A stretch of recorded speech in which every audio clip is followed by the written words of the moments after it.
60厘米杏色72号玉线，线头烧一下拉丝。排列好的珠子穿上，用了20颗左右。桂花珠代替3通对穿，也可以按3通的穿法穿上。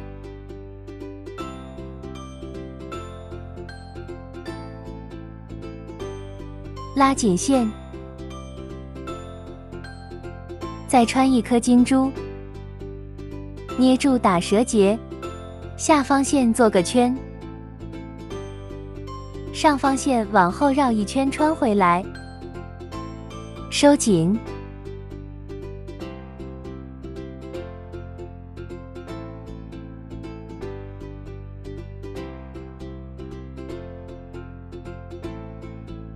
再打1个折结，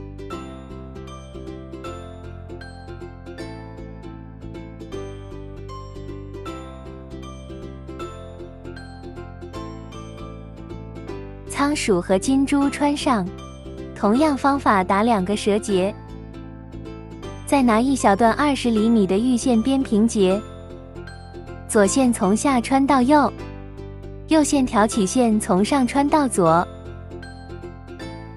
拉紧，右线从下穿到左边，左线从上穿到右边，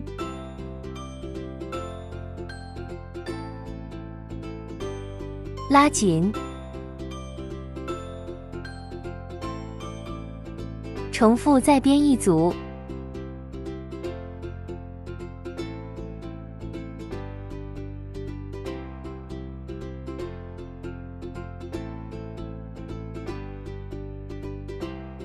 推动一下，不要太松，不然卡不住葫芦。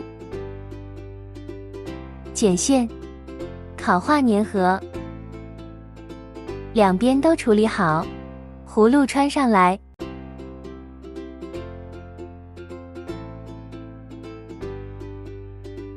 接下来做末尾，穿个小环，穿个小珠，留好位置。打个秘鲁结，绕2个圈，圈取下，把线穿进去，往左边调节一下，拉紧，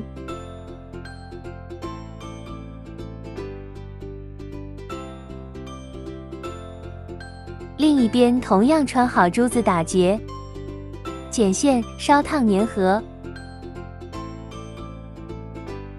手捻完成了。